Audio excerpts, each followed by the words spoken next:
Friends, welcome to my channel. అందరు ఎలా ఉన్నారు? మీరందరూ బాగుండాలని నేను మనస్ఫూర్తిగా కోరుకుంటున్నాను. ఈరోజు వీడియో ఏంటంటే మనం పంచభూత స్థలాల గురించి తెలుసుకుందాం అన్నమాట. సో మన దేశంలో పంచభూత స్థలాలు ఎక్కడెక్కడ ఉన్నాయి, ఏ ఏ ప్రదేశాలలో ఉన్నాయి అనేది ఈరోజు మనం వాటి గురించి నేను మీకు వివరణ ఇస్తున్నాను. పంచభూతాలు ఏంటేంటివి అంటే ఒకటి నింగి, నేల, గాలి, నీరు, నిప్పు. ఈ 5 మూలకాల అభివ్యక్తీకరణమే పంచభూత క్షేత్రాలు అన్నమాట. ఈ పంచభూత క్షేత్రాలన్నీ దక్షిణ భారతదేశంలోనే ఉన్నాయి. అది దక్షిణ భారతదేశంలో 4 తమిళనాడులో ఉంటే ఒక్కటి మాత్రమే ఆంధ్రప్రదేశ్లో ఉంది. 4 తమిళనాడులో ఉన్నాయని చెప్పాయి కదా, అవి ఏవేవి అంటే ఫస్ట్ వన్ ఆకాశలింగం అనమాట. ఏది అంటే నటరాజస్వామి కోవెల. నెక్స్ట్ పృథ్వీలింగం. ఏ దేవుడు అంటే ఏకాంబరేశ్వర దేవాలయం. నెక్స్ట్ వచ్చేసి జలలింగం, జంబుకేశ్వర కోవెలం. నెక్స్ట్ అగ్నిలింగం, అరుణాచలేశ్వరం. నెక్స్ట్ ఆంధ్రప్రదేశ్లో ఉన్నది వాయులింగం, అది శ్రీకాళహస్తీశ్వరం. ఫస్ట్ లింగం గురించి నేను ఇప్పుడు మీకు చెప్తున్నాను. అది ఏది అంటే అగ్నిలింగం. అగ్నిలింగం ఎక్కడ ఉంది అంటే అరుణాచలంలో ఉంది. ఆల్మోస్ట్ మీకు అందరికీ తెలిసింది, ఎందుకంటే చాగంటి కోటేశ్వరరావు గారు అరుణాచలం గురించి పదే వీడియోస్లో చెప్తూనే ఉంటారు. అది నేను ఇక్కడ మీకు ఎలా అగ్నిలింగంని మనం దర్శిస్తే ఏమేమి ఉంటుంది అనేది నేను మీకు చెప్తున్నాను. అరుణాచలం అనేది అన్నామలై తమిళనాడు రాష్ట్రంలో ఉంది. అరుణాచలం అనేది పంచభూతలింగ క్షేత్రాలలో ఒక్కటన్నమాట. ఇది దక్షిణ భారతదేశంలో వెలసిన పంచభూత క్షేత్రంలో అగ్నికి ప్రతీకం కాబట్టి దీన్ని అగ్నిలింగం అని పిలవడం జరిగింది. అసలు అరుణాచలానికి దాని పేరు ఎలా వచ్చిందనేది నేను మీకు ఇప్పుడు చెప్తాను. అరుణాచలం కదా, అరుణ అచలం. అరుణ అంటే ఎర్రని, అచలం అంటే కొండ అన్నమాట. సో ఈ రెండింటిని కలిపితే ఏమర్థం వస్తుందంటే ఎర్రని కొండ అని అర్థం వస్తుంది అన్నమాట. అదేవిధంగా ఆ అంటే రుణ అనే అర్థం కూడా వస్తుంది. ఆ అంటే రుణ కదా, సో అది పాపంలను పరిహరించినది అనే అర్థం కూడా వస్తుంది అనమాట. అదే కాకుండా దీన్ని తమిళంలో తిరువన్నామలై అని అంటారనమాట. తిరువన్నామలై కదా, తిరు అనగా శ్రీ, అన్నామలై అనగా పెద్ద కొండ అనమాట. సో ఇది చాలా గొప్ప పుణ్యక్షేత్రం అనమాట. ఈ అరుణాచలంలో 4 గోపురాలు ఉంటాయన్నమాట. తూర్పు గోపురం, పడమర గోపురం, ఉత్తర గోపురం, దక్షిణ గోపురం. ఈ 4 గోపురాలలో ఎత్తైనది ఏదంటే తూర్పు గోపురం. ఇక్కడ ప్రతి పౌర్ణమికి గిరి ప్రదక్షిణ చేస్తారు. గిరి ప్రదక్షిణ చుట్టూ డిస్టెన్స్ ఎంత ఉంటుంది అంటే 14 కిలోమీటర్స్ ఉంటుంది. సో మార్నింగ్ కానీ లేదా ఉదయం లేదా సాయంత్రం పూట అనేది ఇక్కడ గిరి ప్రదక్షిణ చేయడం అనేది జరుగుతుంది. ఎందుకు మార్నింగ్ అండ్ ఈవినింగే చేస్తారు అంటే చెప్పా కదండి, అగ్నిలింగము. సో చాలా వేడిగా ఉంటుంది. అది ఏ టైంలో అయినా, ఏ సీజన్లో అయినా, ఇంకా చలికాలము వింటర్ టైంలో అయితే చాలా వేడిగా ఉంటుంది. బట్ ఇంకా ఈ వింటరు అండ్ శీతాకాలంలోనే ఇంత వేడిగా ఉంటాయి, ఇంకా ఎండాకాలంలో ఎంత వేడిగా ఉంటుందో అర్థం చేసుకోండి. కాబట్టి ఉదయం లేదా సాయంత్రం అనేది గిరిప్రదక్షిణ చేయడానికి చాలా మంచి సమయం అండి. ఈ అరుణాచలం పరమేశ్వరుని జ్యోతిర్లింగ స్వరూపం కావటం వలన దీని చుట్టూ ప్రదక్షిణ చేయడం, సాక్షాత్తు శివునికి ప్రదక్షిణ చేయడం అనేది భక్తుల నమ్మకం అన్నమాట. అందుకే చెప్పా కదండి, గిరి ప్రదక్షిణ చేస్తే చాలా మంచిది, చాలా గొప్ప అనుభూతి వస్తుంది. గిరి ప్రదక్షిణ పౌర్ణమి రోజే కాదండి, ప్రతిరోజు ఎన్నో వేల మంది గిరి ప్రదక్షిణ చేస్తూ ఉంటారు. ఎందుకు గిరి ప్రదక్షిణ చేస్తారంటే గిరిపైన గల మహాశౌది ప్రభావం వల్ల శరీరానికి శివస్మరణ వల్ల, మనసుకి శివాగ్రహం వల్ల ఆధ్యాత్మిక జీవనానికి స్వస్థత చేకూరుతుందని భక్తుల నమ్మకం అన్నమాట. గిరి ప్రదక్షిణ చాలా వరకు తారు రోడ్ పైనే జరుగుతుంది. ఈ మధ్యకాలంలో ఏమంటారంటే గిరి ప్రదక్షిణ చేయడానికి వీలుగా రోడ్డు పక్కన అనమాట ఒక కాలిబాట వేశారనమాట. సో మేము వెళ్ళినప్పుడు కూడా సేమ్ అలానే ఉంది.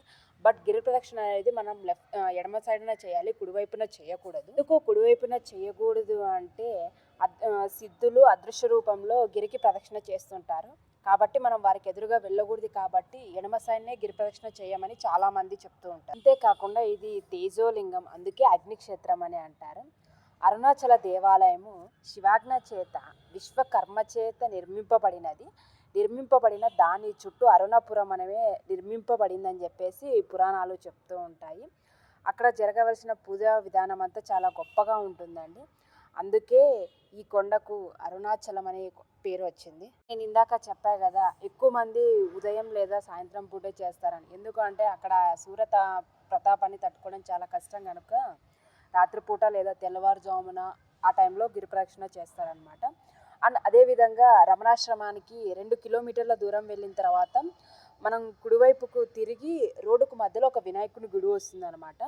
అక్కడి నుంచి మనం కొండను చూస్తే ఎగ్జాక్ట్‌గా నందిలాగే కనిపిస్తుందనమాట. సో, గిరి ప్రదక్షిణ మొత్తం 14 కిలోమీటర్లు ఉంటుంది. అందులో 8 లింగాలు వస్తాయన్నమాట. అంటే మనం గిరి ప్రదక్షిణ చేసే టైంలో 8 లింగాలు వస్తాయి అవి. సో, వాటిని దర్శించుకుంటూ మనము ముందుకెళ్ళడం అనేది జరుగుతుంది. ఈ గిరి ప్రదక్షిణ చేసిన వారికి మహోన్నత ఫలితాలనేది చాలా అద్భుతంగా ఉంటాయండి. నేను ఇందాక చెప్పా కదా! మనము గిరి ప్రదక్షిణ చేసేది పౌర్ణమి రోజని. అది ఎప్పుడు పౌర్ణమి రోజు చేస్తారనమాట. కార్తీక మాసంలో ఉన్న పౌర్ణమికి ఇంకా ప్రత్యేకత అండి. ఎందుకు ఆ ప్రత్యేకత అంటే అక్కడ కొండపైన దీపం అనేది వెలిగిస్తారనమాట. ఆ దీపం ఎలా వెలిగిస్తారు అంటే 3 టన్నుల నెయ్యితో కూడిన జ్యోతితో దీపం అనేది వెలిగించడం జరుగుతుందనమాట. సో, అప్పుడు ఆ జ్యోతిని వెలిగించినందుకు గుర్తుగా ఏం చేస్తారు అంటే ఒక చక్రరథం ఉంటుందన్నమాట. దాని చుట్టూ అరుణాచలేశ్వరుని ఉత్సవం అనేది జరుగుతుంది. కాబట్టి నేను సజెస్ట్ చేసేది ఏంటంటే బెస్ట్ టైం ఎప్పుడు అంటే పౌర్ణమి రోజు వెళ్ళొచ్చు. కానీ పౌర్ణమి రోజు అయితే చాలా క్రౌడ్ ఉంటుంది. నెక్స్ట్ ఇంకొక టైం ఏదంటే కార్తీక మాసంలో మీరు ఎవరైనా కొండ మీద వెలిగించే జ్యోతిని చూడాలి అనుకుంటే ఖచ్చితంగా ఆ టైంలో మీరు వెళ్ళి పౌర్ణమి రోజు గిరి ప్రదక్షిణ చేసి ఆ కొండపైన ఉన్న జ్యోతిని దర్శించుకొని వెళ్ళడం అనేది జరుగుతుంది. ఇక్కడ మీరు చూస్తున్నారు కదండి, ఇది మోక్ష మార్గము. సో, మోక్ష మార్గం చూడడానికి చాలా చిన్నగా ఉంటుందన్నమాట ఎంట్రన్స్ ప్లేస్. అండ్ మనం బయటకు వచ్చే ద్వారం కూడా చాలా చిన్నగా ఉంటుంది. ఫస్ట్ టైం నేను వెళ్ళినప్పుడు మనం ఇందులో నుంచి బయటికి రాగలుగుతామా అనుకున్నాము. కానీ ఒక్కసారిగా మనసులో మనం అరుణాచల శివ అనుకొని మనం అందులో ప్రవేశిస్తే ఖచ్చితంగా ఈజీగా ఎలాంటి ఎంత వెయిట్ ఉన్న వ్యక్తులైనా కూడాను బయటికి రావడం అనేది జరుగుతుందండి. ఇది మెయిన్‌గా ఇక్కడ ఆశ్చర్యంగా జరిగే ఒక గొప్ప విషయం అన్నమాట ఇక్కడ. అండ్ నేను ఇందాక చెప్పా గదా! మనం గిరి ప్రదక్షిణ చేసేటప్పుడు 8 లింగాలొస్తాయి అని. సో, వాటి పేర్లు ఏంటేంటివంటే ఫస్ట్ వచ్చేసి ఇంద్రలింగం, అగ్నిలింగం, యమలింగం, నైరుతిలింగం, వరుణలింగం, వాయులింగం, కుబేరలింగం అండ్ ఈశాన్యలింగం అనమాట. సో, ఈ గిరి ప్రదక్షిణ చేసేటప్పుడు 8 లింగాలొస్తాయి. 8 లింగాలను మనం దర్శించుకుంటూ మన గిరి ప్రదక్షిణ కంప్లీట్ చేయడం అనేది జరుగుతుంది. అండ్ అదే విధంగా గిరి ప్రదక్షిణ చేసేటప్పుడు సంతానం లేని వాళ్ళు గానీ, వివాహం కాని వారు గానీ సో, అక్కడ గిరి ప్రదక్షిణ చేసేటప్పుడు దుర్వాస మహర్షి అనే దేవాలయం ఉంటుందనమాట. అక్కడ ఒక చెట్టుకు తాడు కడతారు. తాడు అక్కడే అమ్ముతారనమాట. సో, మన మనసులో కోరికను అనుకోని మనం అక్కడ ఆ చెట్టుకి తాడు కడితే చాలా చక్కని ఫలితం వస్తుందనేది భక్తుల నమ్మకం. అండ్ నేను ఇక్కడ చెప్పా గదండీ! మనం పౌర్ణమి రోజున గిరి ప్రదక్షిణ చేయాలనేది. సో, నేను మీకు చూపిస్తున్నాననమాట. ఇక్కడ కర్పూరం వెలిగించి కొంతమంది ఫస్ట్ స్టార్ట్ చేసేటప్పుడే టెంకాయ కొడతారు. లేదంటే కొంతమంది ఎలా చేస్తారంటే మొత్తం గిరి ప్రదక్షిణ అంతా కంప్లీట్ చేసిన తర్వాత టెంకాయ కొడతారనమాట. యాజ్ యువర్ విష్ అది. సో, మీరు వెళ్ళేటప్పుడైనా గిరి ప్రదక్షిణ స్టార్ట్ చేసేటప్పుడైనా టెంకాయ కొట్టొచ్చు. లేకపోతే అదంతా కంప్లీట్ అయిన తర్వాతైనా మీరు టెంకాయ కొట్టొచ్చనమాట. చూడండి, ఇక్కడ కొన్ని వేల మంది, లక్షల మంది జనం అనేది గిరి ప్రదక్షిణ చేయడం అనేది జరుగుతుంది. ప్రతిరోజు గిరి ప్రదక్షిణ చేస్తారు. బట్ అరుణాచలంలో ప్రత్యేకత ఏమిటంటే పౌర్ణమికి మనం ఏదైనా కోరిక అనుకోని గిరి ప్రదక్షిణ చేస్తే చాలా మంచి ఫలితాలు ఇస్తుందనేది చాలామంది నమ్మకం అండి. సో, మీరు కూడా మీకు ఎప్పుడైనా వీలున్నప్పుడు మీ నియర్ బై ప్లేసెస్‌లో ఉంటారు కదండీ! అంటే చెన్నైకి అటు దగ్గరలో. సో, అలా ఉన్నప్పుడు మీరు కూడా వెళ్ళి అక్కడ విజిట్ చేయండి ఒకసారి. అలాగే ఇక్కడ 2 కిలోమీటర్ల దూరంలో రమణ మహర్షి ఆశ్రమం ఉంటుందన్నమాట. రమణ మహర్షి ఆశ్రమంలో మనం రమణుల సమాధిని మనం చూస్తామన్నమాట. ఇక్కడ ఎక్కువగా స్థానికుల కంటే విదేశీయులే ఎక్కువొస్తుంటారు. సో, కాబట్టి మనము రమణ మహర్షి ఆశ్రమంలో కూడా ఇక్కడ ఏమంటారంటే ధ్యానం చేస్తే చాలా మంచిగా అంటే పీస్ ఆఫ్ మైండ్ అనేది ఉంటుందనేది భక్తుల నమ్మకం. సో, మీరు కూడా అరుణాచలం వెళ్ళినప్పుడు కంపల్సరీగా రమణ మహర్షి ఆశ్రమం అనేది విజిట్ చేయడం అనేది మర్చిపోద్దండి. ఇదే అండి అరుణాచలం గురించి నేను చెప్పా కదండీ! పంచభూత క్షేత్రాలలో అగ్నిలింగం ఒకటని. సో, అగ్నిలింగం ఒకటి. ఇప్పుడు నెక్స్ట్ ఇంకొక లింగం గురించి నేను మీకు చెప్తాను. ఇక రెండవదొచ్చేసి జలలింగం అనమాట. సో, జలలింగం ఎక్కడ ఉంది అంటే ఇది పంచభూత క్షేత్రాలలో రెండవది.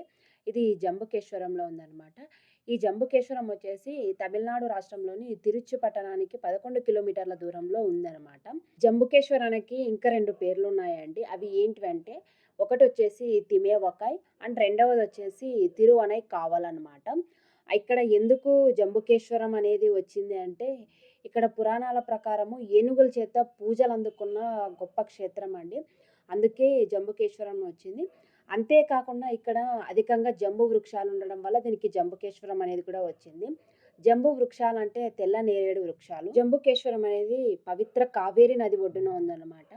అందుకే ఈ స్థానికులు ఈ నదిని ఏమని పిలుస్తారంటే పొన్ని అని పిలుస్తారు. తమిళంలో పొన్ని అంటే బంగారం అని అర్థం అనమాట.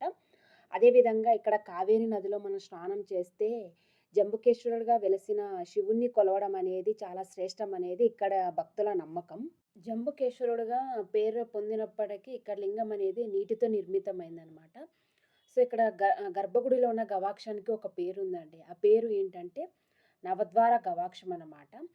సో, అదేవిధంగా గర్భాలయంలో ఉన్న జంబుకేశ్వరుడిని అప్పులింగేశ్వరుడు అనే నేమ్‌తో కూడా పిలవడం అనేది జరుగుతుంది. ఈ ఆలయానికి మొత్తం 7 గోపురాలున్నాయి.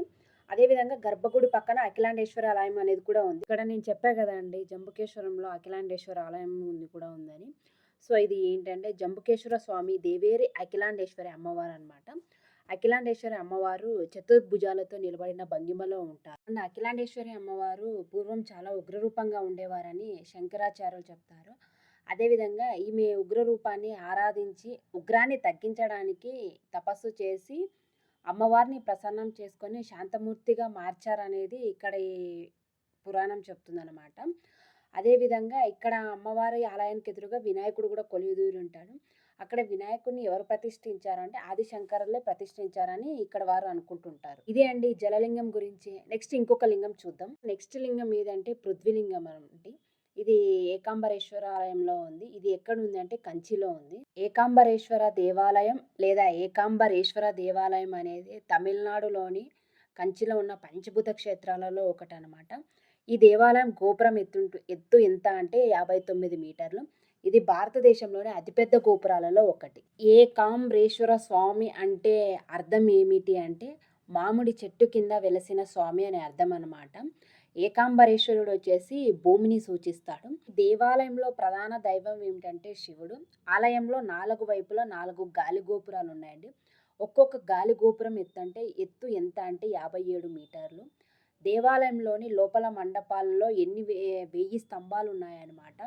ఈ ఆలయంలో 1008 శివలింగాలు ప్రతిష్ఠించబడి ఉన్నాయి. అండ్ మీరు ఇక్కడ చూడండి, నేను చెప్పా కదా 1008 శివలింగాలు ఉన్నాయని. ఈ ఆలయ మండపంలో 1008 శివలింగాలు ఉన్నాయండి. అదే కాకుండా మీరు కూడా ఇక్కడ చూడండి. అంతేకాకుండా ఇక్కడ ఒక అద్భుతమైన విషయం ఏమిటంటే ఈ దేవాలయంలో 3500 సంవత్సరాల వయసు గల మామిడి వృక్షంలో 4 కొమ్మలకి 4 రకాల రుచిగల పళ్ళు కాస్తాయండి ఇక్కడ. అది చాలా అద్భుతమైన విషయం అన్నమాట. అంటే ఒక్క మామిడి చెట్టుకు ఒక రకమైన మామిడికాయలే కాయడం మనం ఎక్కడైనా చూసింటాము.